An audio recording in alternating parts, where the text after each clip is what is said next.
এবার যে বিষয়টি নিয়ে আমি আলোচনা করতে চাই এটি বহুল আলোচিত একটি বিষয়, সেটি হলো বিচার বহির্ভূত হত্যাকাণ্ড। মাননীয় স্পিকার, বিএনপি নেতৃত্বাধীন 4 দলীয় জোট সরকারের সময় আইন শৃঙ্খলা পরিস্থিতি নিয়ন্ত্রণের উদ্দেশ্যে প্রথম 2002 সালে অপারেশন ক্লিন হার্ট নামে একটি বিশেষ অভিযান শুরু করা হয়েছিল। সেই অভিযানের সময় সর্বপ্রথমে বিচার বহির্ভূত হত্যাকাণ্ড শুরু হয়। সেই ধারা আজও চলমান।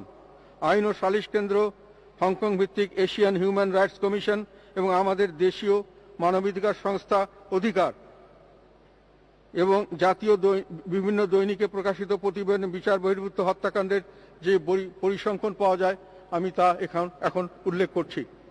রাষ্ট্র পরিচালনার দায়িত্বে ছিলেন কথা বলে তারপরে পরিচালনার মেয়াদকাল আর বিচার বহির্ভূত হত্যাকাণ্ডের সংখ্যাগুলি, এই পরিসংখ্যানটি আমি এখানে তুলে ধরছি। রাষ্ট্র পরিচালনার দায়িত্বে যখন জাতীয় পার্টি ছিল 1982 থেকে 90 সাল পর্যন্ত, সেই বিষয়ে বিচার বহির্ভূত হত্যাকাণ্ডে কোনো ডাটা উল্লেখ নাই। বিএনপি যখন রাষ্ট্র পরিচালনার দায়িত্বে ছিলেন 2002 থেকে 2006 পর্যন্ত, তখন 786 জন বিচার বহির্ভূত হত্যাকাণ্ডের শিকার হয়েছিলেন। তত্ত্বাবধায়ক সরকার আমলে 2007 এবং 2008-এ 256 জন বিচার বহির্ভূত হত্যাকাণ্ডের শিকার হয়েছিলেন। আওয়ামী লীগের সময় 2009 থেকে 2018 পর্যন্ত 1351 জন, 2019 সালে 362 জন এবং 2020-এ জুলাই পর্যন্ত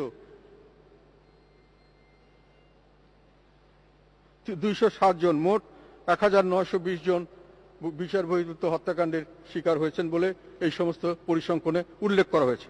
মানে স্পিকার, পরবর্তীতে ক্রমান্বয়ে অন্য অনেক সরকারি বাহিনী প্রথমে যে বাহিনীতে ছিলেন, প্রথমে যেটা তৈরি 4 দলীয় জোটের সময় প্রথমে যেটা করা হয়েছিল,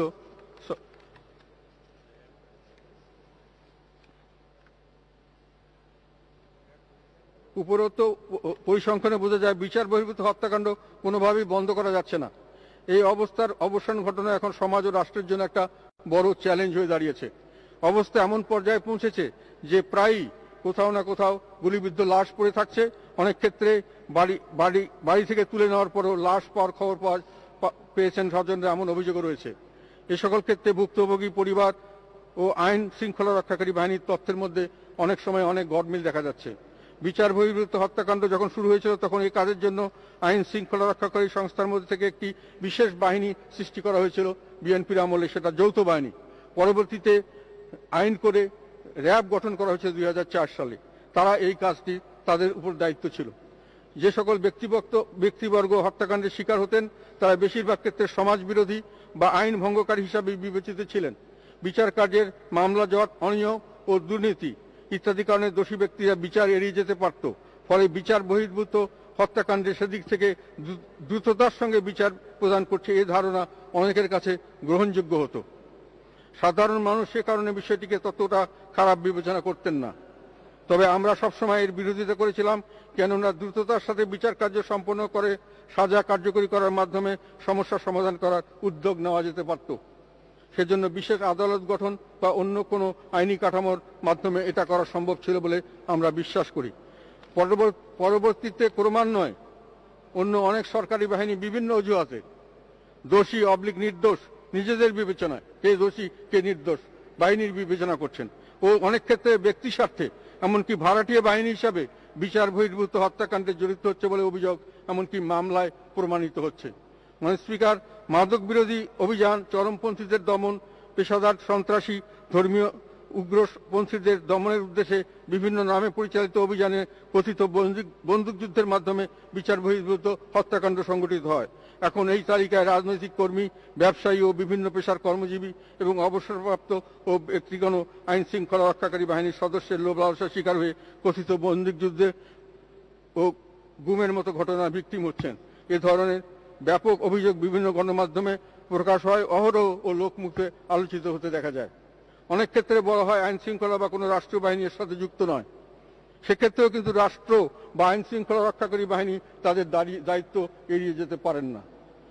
অপরাধীকে আইনের আওতায় এনে দমন করা, এ ধরনের হত্যাকাণ্ড বন্ধ করা আইন রক্ষাকারী শৃঙ্খলা রক্ষাকারী বাহিনীর দায়িত্বের মধ্যে পড়ে। বেআইনি কাজ বন্ধ করতে প্রয়োজন আইনি ব্যবস্থা। বেআইনি কাজে বেআইনিভাবে মোকাবেলা করা ন্যায় বিচার প্রতিষ্ঠার পরিপন্থী। এ ধরনের ব্যবস্থা সম্মিলিত সমাজ সভ্য সমাজ বলা যায় কিনা সেটা বিবেচনা করা দরকার। সে কারণে আমরা সবসময় এর বিরোধিতা করেছিলাম। 29শে মার্চ 2017 সালে জাতিসংঘের মানবাধিকার কমিশন এই বিচার বহির্ভূত হত্যাকাণ্ডের ব্যাপারে উদ্বেগ জানিয়েছিলেন। পরবর্তীতে ইউরোপীয় ইউনিয়নও এসব বন্ধের দাবি জানিয়েছেন। মাননীয় স্পিকার, জাতীয় পার্টি 2009 সালে বর্তমান ক্ষমতাসীন আওয়ামী লীগের সঙ্গে জোটগতভাবে নির্বাচন করেছিল। তখন মহাজোটের পক্ষ থেকে নবম সংসদ নির্বাচনের সময় নির্বাচনী ইশতেহারে বিচার বহির্ভূত হত্যাকাণ্ড বন্ধ করার স্পষ্ট প্রতিশ্রুতি উল্লেখ করা হয়েছিল। যখন মহাজোট নবম সংসদ নির্বাচনে ব্যাপকভাবে জনগণ মহাজোটকে নবম সংসদ নির্বাচনে ব্যাপকভাবে সমর্থন দিয়েছিল। জনগণের এই রায়কে পরোক্ষভাবে বিচার বহির্ভূত হত্যাকাণ্ডের বিপক্ষে রায় বলে ধরে নেওয়া যায়।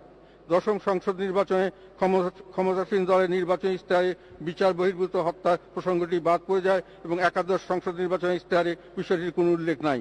অবিলম্বে সকল ধরনের বিচার বহির্ভূত হত্যাকাণ্ড তা যে নামেই হোক, যে প্রেক্ষিতে হোক, তা বন্ধের দাবি জানাচ্ছি।